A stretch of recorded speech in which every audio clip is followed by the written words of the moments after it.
First, I'm going to cut the mirrors. This is just a sheet of plain old mirror tile.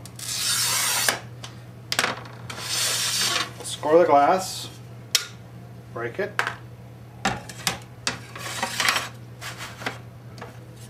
score the glass, break it.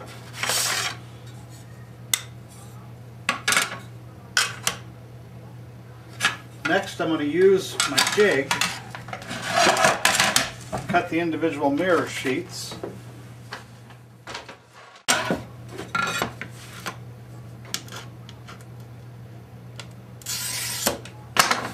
I'll need 3 strips of mirror.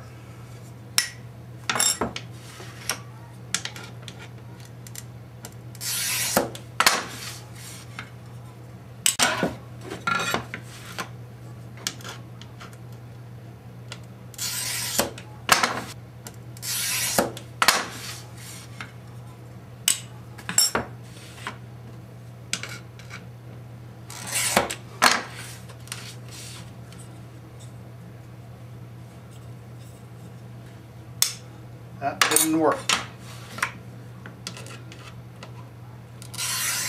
There, we got a good one.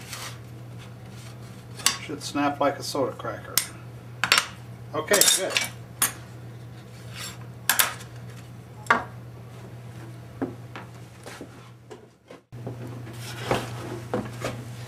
Next, I'm going to take these 3 strips of mirror, put them together with masking tape.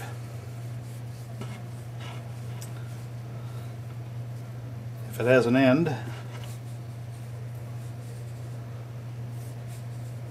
there is no end. There's an end.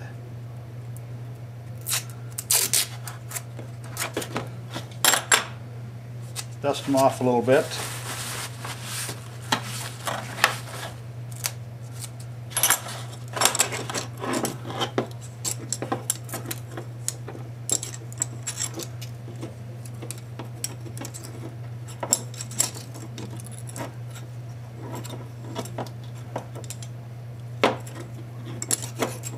This is why I put the mirrors together before I put them in the kits. This is a little difficult even if you have done several hundred of them.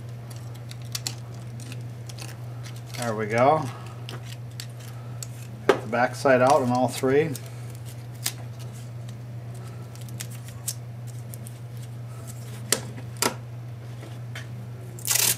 reason I use masking tape, actually twofold reason. One is if you've ever used some masking tape to paint, in a day or two this is stuck to the wall so hard it takes chemicals and power tools to remove. So we want it to stick in there.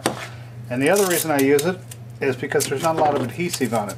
So the adhesive won't leak down between the mirrors.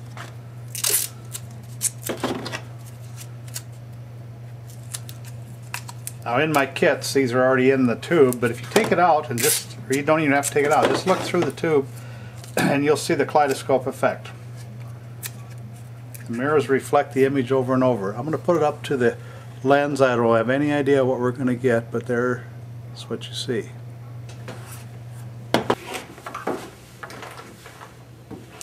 Okay, now I'm going to show you how to put these kits together. I showed you how to cut the mirrors, but I've done all the work for you, and I put the mirrors inside the tube.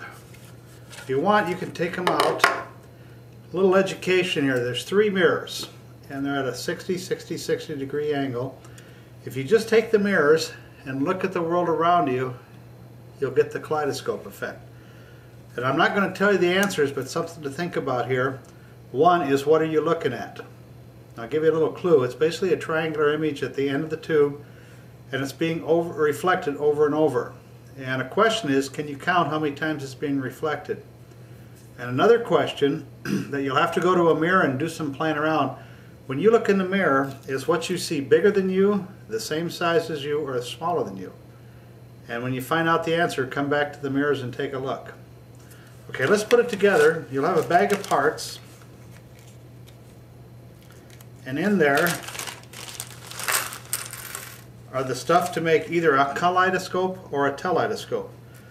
First, I want you to take one of the clear pieces and find the cap with the small hole and put that in there. That's going to protect your eye in the unlikely event that all this shatters and you don't realize. At least you won't get an eye full of glass. Now the next way you can put it together is as a kaleidoscope. And it's very simply, you take the end with the big hole, put the marble in, put it together, and just look at the world around you. You don't have to twist it or turn it, just move it.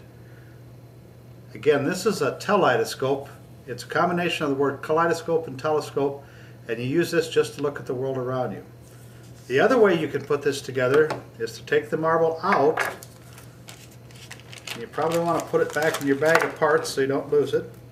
You still have two discs. One of them's got a frosty coating and the other is clear. Put the frosty one in the cap. You have a spacer and several beads, I'd say about 5 or 6 beads.